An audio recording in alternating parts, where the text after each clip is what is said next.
Welcome back to our channel, Neophytes. Today we are entering the sphere of the social seven, the subtype that Naranjo describes as the most idealistic of the Enneagram sevens. It's not the raw hustler of the self-preservation, and it's not the enchanted, romantic, and dream-drunk quality of the sexual seven. The social seven lifts gluttony upward. It takes its appetite and refines it into ideals, service, moral meaning, and admiration. This is the seven who does not merely want to feel good.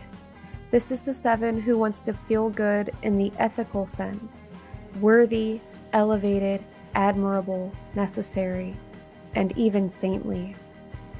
Because of that, the subtype can be one of the hardest to see clearly. Its hunger hides behind light. Its self-interest hides behind helpfulness. Its gluttony disguises itself as virtue. To really understand social seven, we have to understand how the passion for more and better can become the passion for being seen as the person who uplifts, inspires, guides, serves, and brings meaning to the collective. Just change? No, Todd. It's still me. Though my clothes are different. Excellent questions, Farah. You are doing great questions right now, and I am hearing all of them. Good enough for me. Clap, clap. Naranjo describes that the social seven tends to isolate in a tower of ivory intellectualism. This is a very important image for this subtype. Why? Well, because it means that the subtype can become very conceptual, theory-driven, and invested in ideas, systems, philosophies, ethics, and worldviews. It can begin to live in an elevated mental realm, observing humanity from a subtle distance.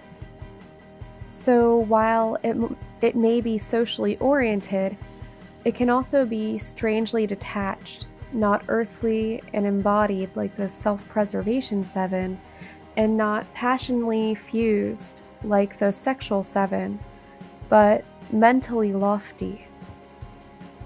This is why the social seven can sometimes feel like the most refined and most removed of the sevens. Oh, here I am. Did I do that right? There we go. Hey, don't worry, Charlie. Someone important is here to help. Oh shit, what's that? Huh?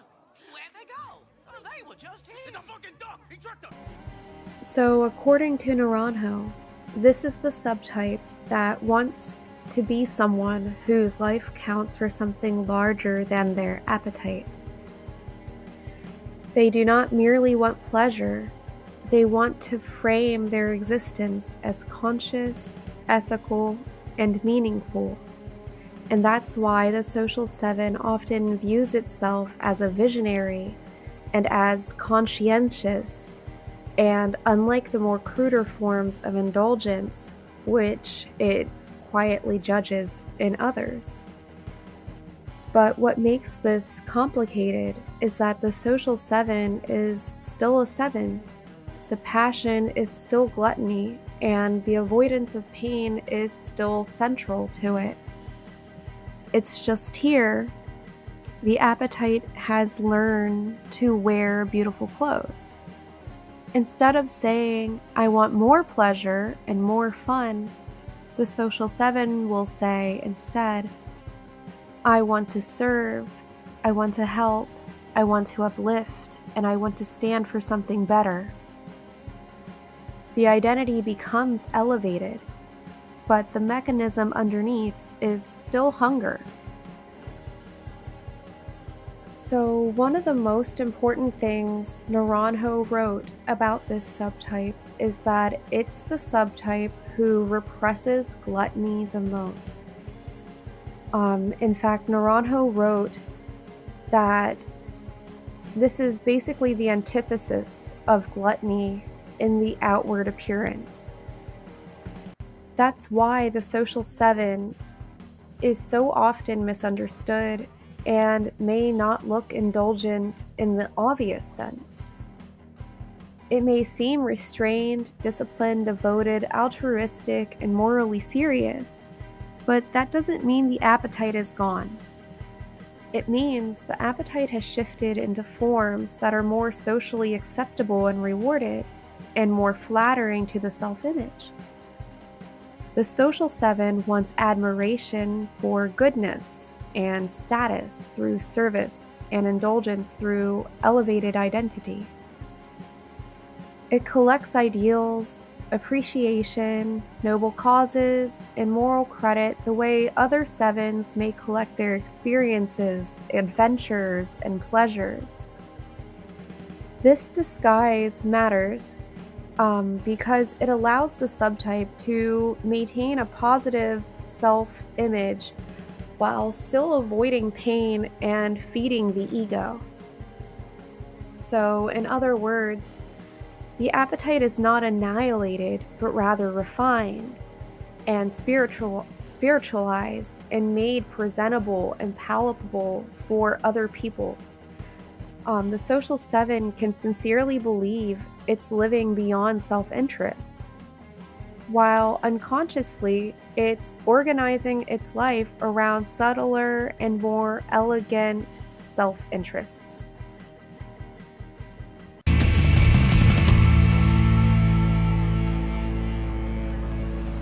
Johnny Lawrence, I knew it was you. Holy, how the hell are you? Hey, man. Oh my God, look at you. Hey, you still got those golden locks, eh? God, this is crazy. How you been? Great, man. Thanks. I've been great. That's great.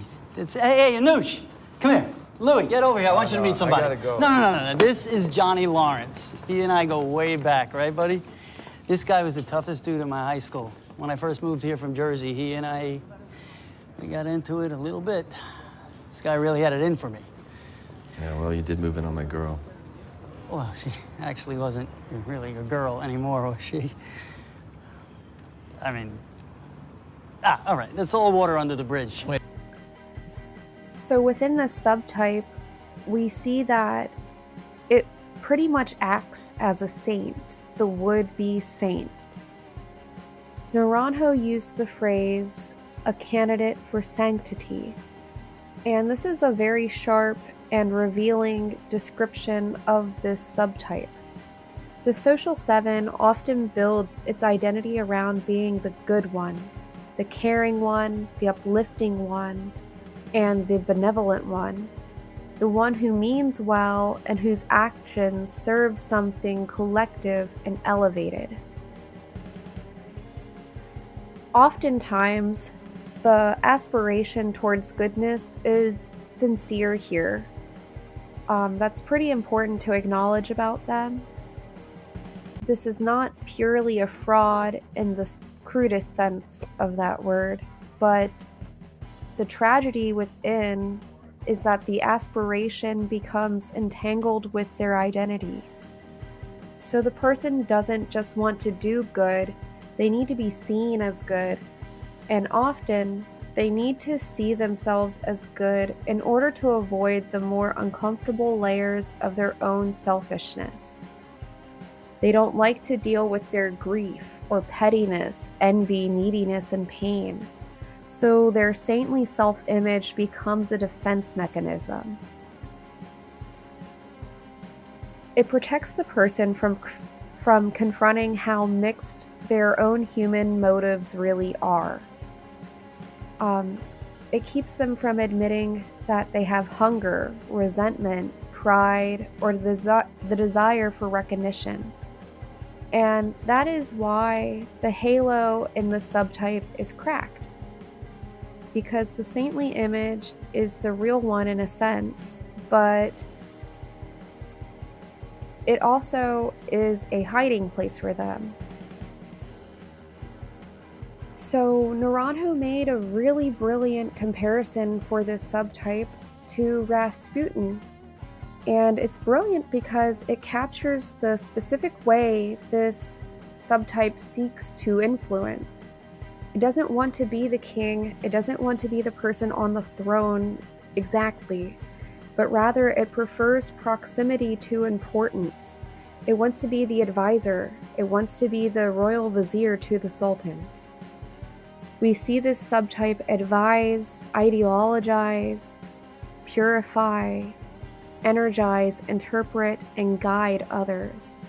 It enjoys being the person who sees the larger pattern, the one who gives meaning to events, and the one who can tell the group what matters and why. This is why the social 7 so often takes the role of the advisor, the counselor, the moral interpretator, or the energizer of the collective. It gains pleasure being near power while also seeming above that power. There's gratification in helping shape the group's values, language, or ideals without having to appear nakedly ambitious. This subtype can feel that it is acting for the greater good, and at times it often is, but it can also be very receiving in a deep narcissistic reward. The pleasure of being influential without looking selfish, central without appearing hungry for centrality, or special without openly claiming superiority. That is the Rasputin quality. A moral influence as appetite, counsel as seduction, and service as indirect power. All right then. Looks like you could use some help from the big boss of hell himself. Check out Daddy's glowing reviews on Yelp. 5 stars! Flawless! Really great! With the punch of a pentagram. A whack, bam, boom, a la Kazam. Usually I charge a sacrificial lamb, but you get the family rate. Thanks, Dad! Who needs a busboy now that you got the chef? Michelin tasting menu free, a la carte. I'll rig the game for you because I'm the real. Champagne fountains, caviar mountains, that's just a start. Who's been here since day one? Who's been faithful as a nun? Makes you chuckle with an old-timey pun. Your executive producer. That's true. I'm your guy, your day-to-day, your chum, your steadfast hotelier. Remember when I fixed that corn today? I was stunned. Thank you, sir. Are you? I'm truly honored that we built such a bond. Aww. You're like the child that I wish that I had. What? I care for you just like a daughter I spawned. Hold on now. It's a little funny. You could almost call me Dad.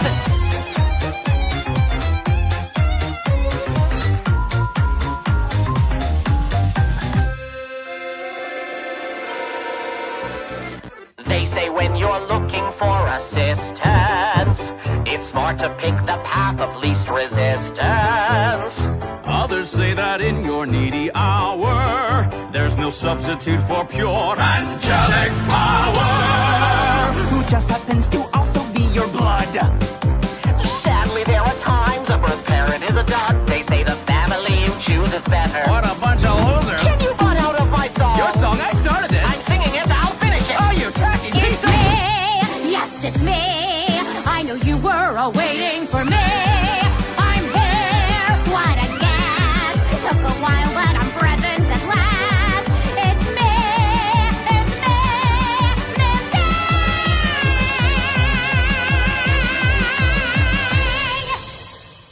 Who? So we move on to the image of the ivory tower, and this tells us something very essential about how a social 7 avoids reality. We often see this subtype retreat upwards into concepts. They move upwards into systems and ideals, philosophies, and elegant abstractions. It can become the most intellectualized of the sevens, even the most schizoid. Naranjo said that pretty much specifically about the subtype, because it finds refuge in the mental world of what should be, what could be, and what is theoretically right, beautiful, or elevated. It looks at life from its tower, and within the tower, life is ordered and meaningful. The person can remain identified with their higher ideals and avoid the muddier and less flattering, more painful realities of the average, ordinary human existence.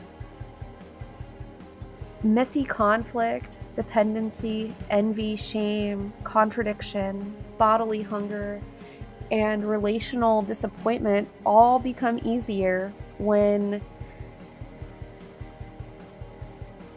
one evades from speaking above. This is why the social seven can feel so refined, yet also removed. The mind can become both a sanctuary and a prison. It saves the person from pain in the short term, but it also separates them from incarnation, from the rough, humiliating, and deeply human texture of life that is actually lived. I'm doing anything weird, I swear it! Oh, hey, Charlie's girlfriend! Yeah, what brings you here? Come in, just let me just... You really wasted no time, huh, sir? Oh, call me Daddy. Wait, no, don't. Call me Lou. What is it you need? Last time I checked. Why? Oh, the TV head guy. Yeah, he's all over the place. Guy really likes to hear himself talk, huh? Have you been, listening to him at all? Nope. Well, he's been hardcore shitting on Charlie in the hotel for weeks. It's kind of driving her crazy. And Wait a second, he's been what?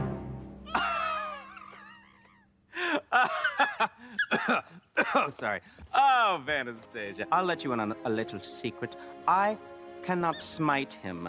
No, it's kind of part of the whole hell thing. You see, it isn't just a place, it's a punishment. And mine is that I'm stuck here with all these sinners, can't kill them, can't do nothing with them, so I just have to ignore them. They are all mega gross, and not a single one of them has good taste in musical theater. intimidate him.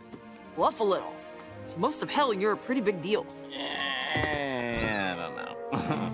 Well, I'd ask Alistair, but... you know, he's unavailable, so... I can handle any problem 500 times better than that dumb red loudspeaker, okay? If my little girl is getting harassed by this Vox fella, then it is my time to daddy up!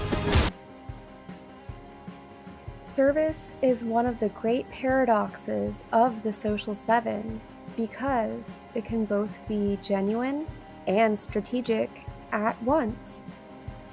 These people often truly want to be helpful. They may be generous with their time, ideas, encouragement, energy, and vision. But Naranjo says that it's very clear in this subtype that service is often a part of an exchange.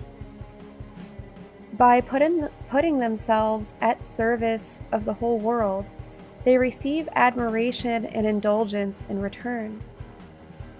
This is why the social seven uses service as currency. The subtype learns that if it can become the encourager, uplifter, organizer, and wise helper, then it secures a role that is flattering, protected, and very difficult to criticize. It becomes morally buffered, and it becomes the person that people feel very grateful towards.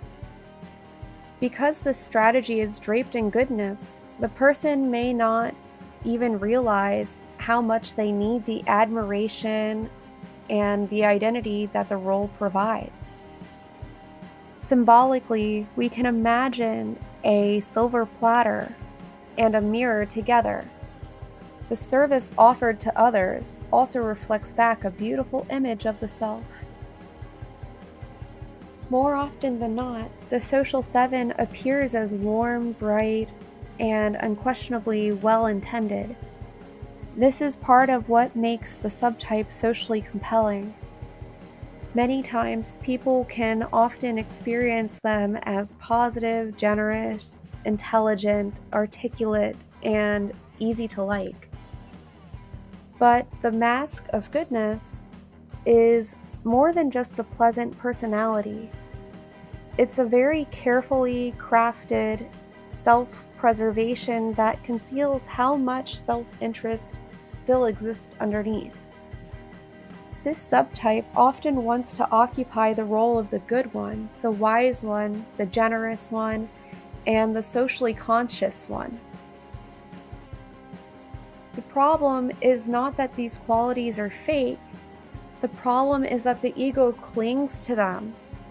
The person arranges life around preserving that image, and they may subtly avoid situations that expose selfish motivations. They might spend their actions in a way that keep them morally polished. They may over-identify with generosity as an identity instead of letting generosity simply be an act. And thus, their goodness becomes performative, even when it is sincere. It's no longer just what they do, it becomes who they must be seen to be. From the tournament? Oh, this is a guy whose ass you kicked.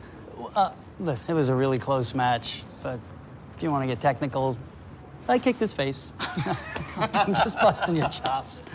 It was an illegal kick.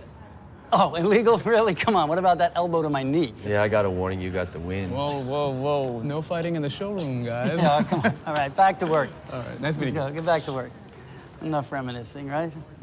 So what brings you in? You're looking for a new ride? He wants his car towed to a different body shop. Oh, no, Johnny, we got the best prices in town. That crook at Cole's on Van Nuys, he's gonna try to screw you over. Sheila, let me see this. Pontiac? Firebird. Wow, someone did a real number on this thing. Maybe it's time for an upgrade. Why don't we walk the lot? I could give you a great deal on a certified pre-owned. I just want my car. All right. You got it. All right, let me see how low I can get this repair. Friends and family, my own personal code. You know what? It's on the house. No way, man. I don't need your charity. No. You'd be doing me a favor. Our guys aren't used to working on a car like this. They could use the practice. You could use the repairs. This is win-win. I said I'll handle it. One of the reasons that Social 7 is often mistyped, in my opinion, is that it can look a lot more disciplined and conscious-driven than people expect of an Enneagram 7 to be. Naranjo notes that this subtype has a stronger contact with guilt and a more demanding superego than the other variants of the Enneagram 7. So what that means is there is more internal pressure and more concern with what is right, and more need to justify oneself morally, and more effort to keep up with a disciplined appearance. But disciplined here is not always what it seems. It can be less about surrender and more about maintaining a moral standing. This subtype wants to appear principled and reasonable, elevated, and in control. It wants to see itself as someone who has risen above the more crude indulgence. So it experiences guilt. The guilt becomes a part of the architecture of the idealized self. The person does not only fear pain, they fear falling from the image of being benevolent, thoughtful, and morally serious, and spiritually refined. Discipline becomes less a path of truth and more of a scaffold for holding up the halo. Just like any other 7, the social 7 uses the mind as a defense and uses words as movement. Naranjo repeatedly describes the Enneagram 7 as chatty, persuasive, explanatory, seductive through language, and able to, quote, eat the other through words. In the social 7, this becomes especially refined.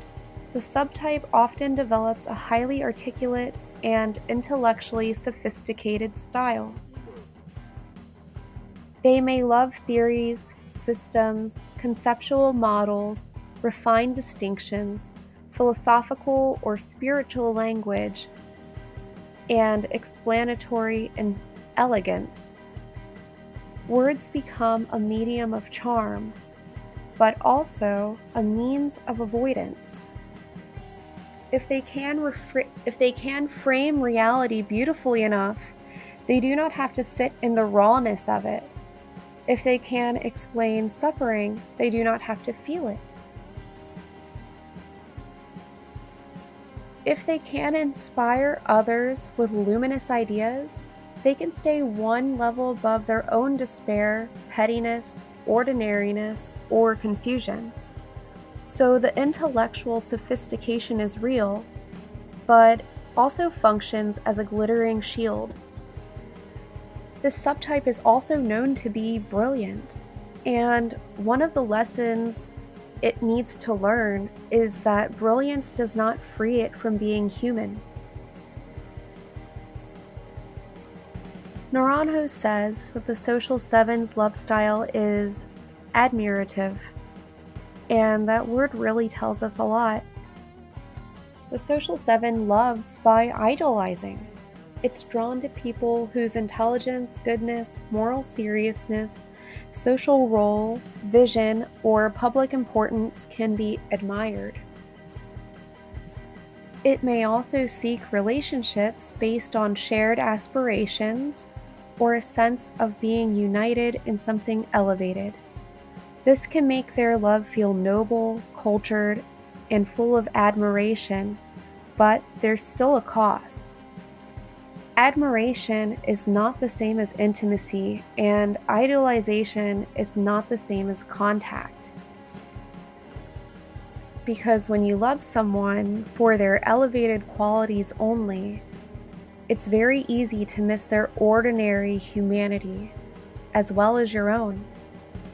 So, the social 7 may bond around aspiration rather than vulnerability.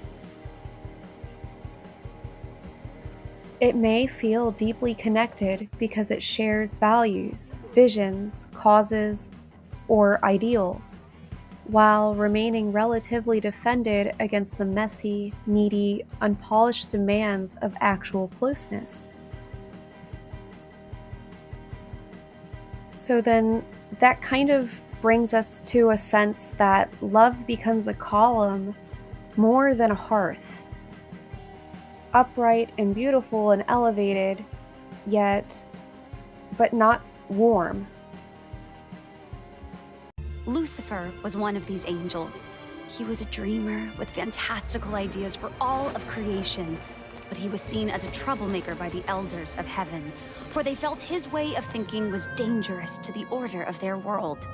So he watched as the angels began to expand the universe in their ways. Drawn in by her fierce independence, Lucifer found her, and the two rebellious dreamers fell deeply in love. Together, they wished to share the magic of free will with humanity, offering the fruit of knowledge to Adam's new bride, Eve, who gladly accepted. Punishment for their reckless act, heaven cast Lucifer and his love into the dark pit he had created, never allowing him to see the good that came from humanity, only the cruel and the wicked. Ashamed, Lucifer lost his will to dream. The core blind spot of the social 7 is not recognizing how much goodness itself can become a defense against pain. This subtype often believes very deeply in its benevolent intentions. It may sincerely feel like I'm helping, I'm caring, I'm serving, I'm trying to uplift. And these may be very true and sincere thoughts, but underneath this service may also be helping the person avoid grief, ordinariness, selfishness, helplessness, and the humiliation of being just another flawed person. This is what makes the blind spot so difficult. The person is not necessarily or consciously lying. They are genuinely identified with a refined version of themselves. So they may confuse admiration with love, or uplift with intimacy, and visibility with value, or sometimes moral polish with inner truth. Their goodness becomes the gold-threaded blindfold they weave for themselves. It's beautiful enough that few people challenge it, and flattering enough that they may never want to. You're inviting me over? Absolutely! Oh, I'll be there in an hour. My daughter wants to see me. Take that, depression! Under the social seven's warm and socially pleasant demeanor, there is frequently a subtle feeling of superiority. It's not always obvious arrogance, though. It can be very polite, smiling, and refined. It often takes the form of believing oneself to be more aware, more idealistic, more ethically sensitive, more evolved, more mentally spacious, or more socially benevolent than the average person. This subtype may not say this out loud, however. In fact, they may overt arrogance as distasteful, but it can still look down on ordinariness.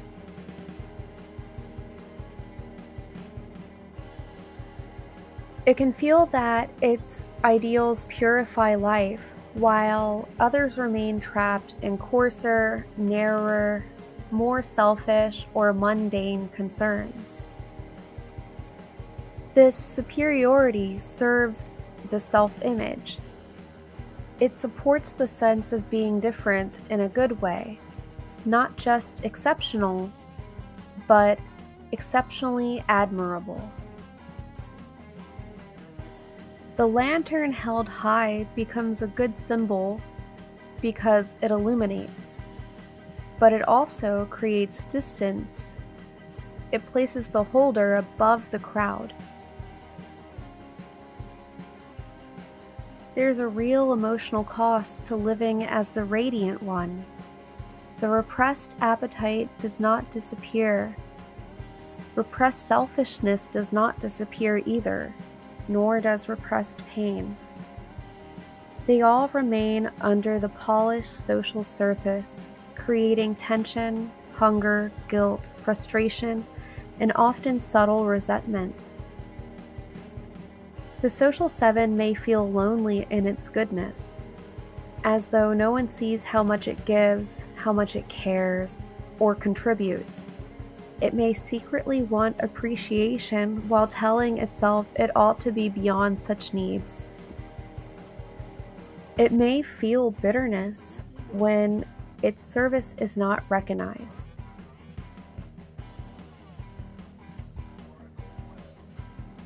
It may live with a private sense of self-importance that it cannot easily admit because it conflicts with a saintly self-image. And all of this creates a kind of isolation. The person is loved for the role, admired for the polish, and appreciated for the service. But the more hidden, mixed, hungry, imperfect self remains unseen, and often unseen even by the person themselves. Eventually, the idealized self cracks. It may happen when the group does not admire them enough, or when a cause is disappointing, or when someone names their hidden motives, or even when a relationship fails to mirror their goodness. It can even happen when exhaustion catches up to them. Then the social 7 begins to feel the collapse. The helper identity may suddenly feel like a performance. The advisor role may feel manipulative or hollow. The saintly self-image may no longer be able to hide the fact that admiration was a part of the reward all along. This can be a very bitter stage. The person may become disillusioned, cynical, self-accusatory, or withdrawn, but this collapse is necessary. It's the moment when the subtype can finally begin to see the trade it has been making all along, for goodness in exchange for identity, service in exchange for admiration, ideals in exchange for escape from pain. The falling halo is painful, but it's also the doorway to their authenticity. The path of transformation for a social 7 begins with a brutally simple act: admitting self-interest without shame.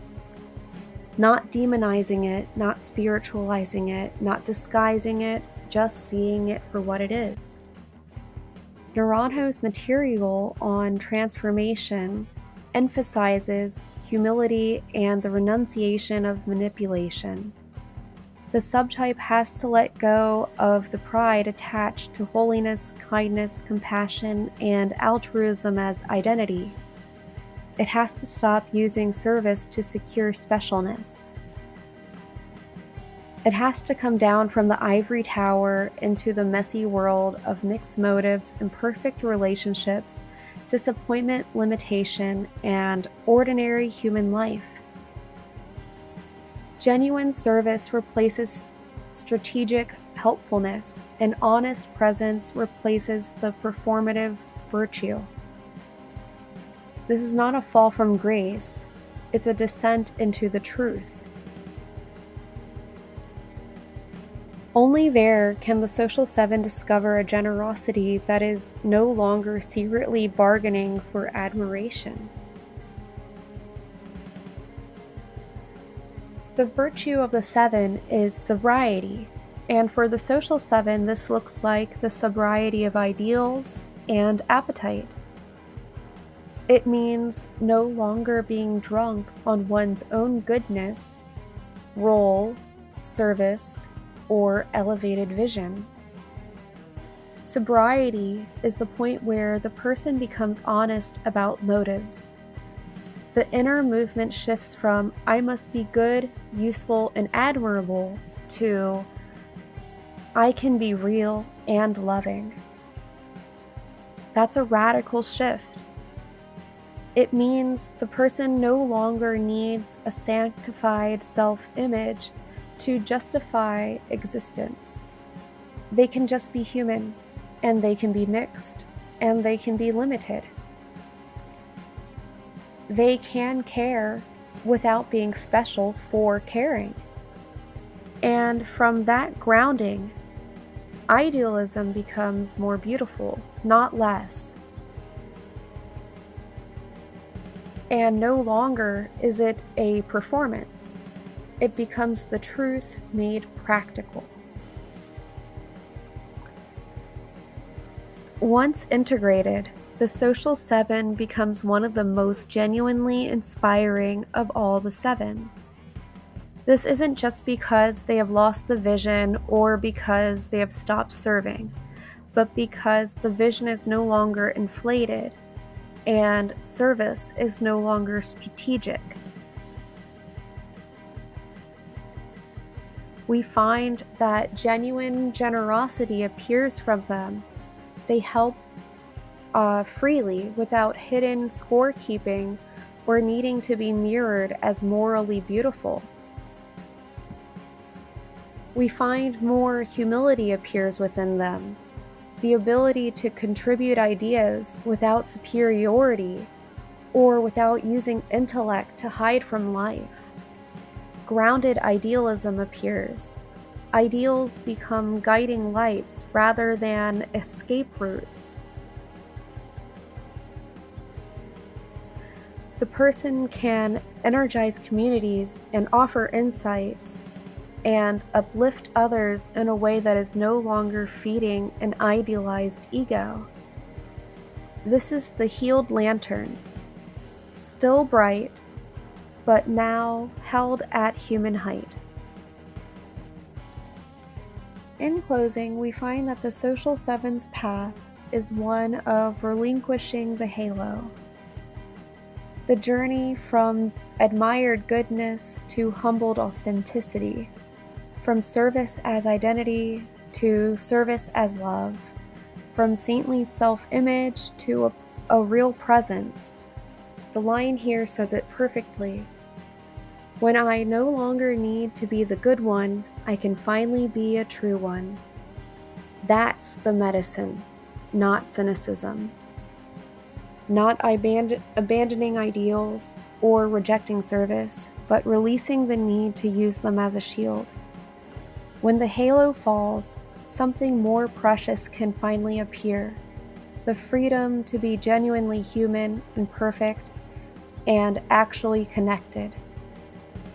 And in that freedom, the social seven's goodness becomes less theatrical, less defended, and infinitely more real. And that's the social seven. Next we'll be moving into Enneagram 8.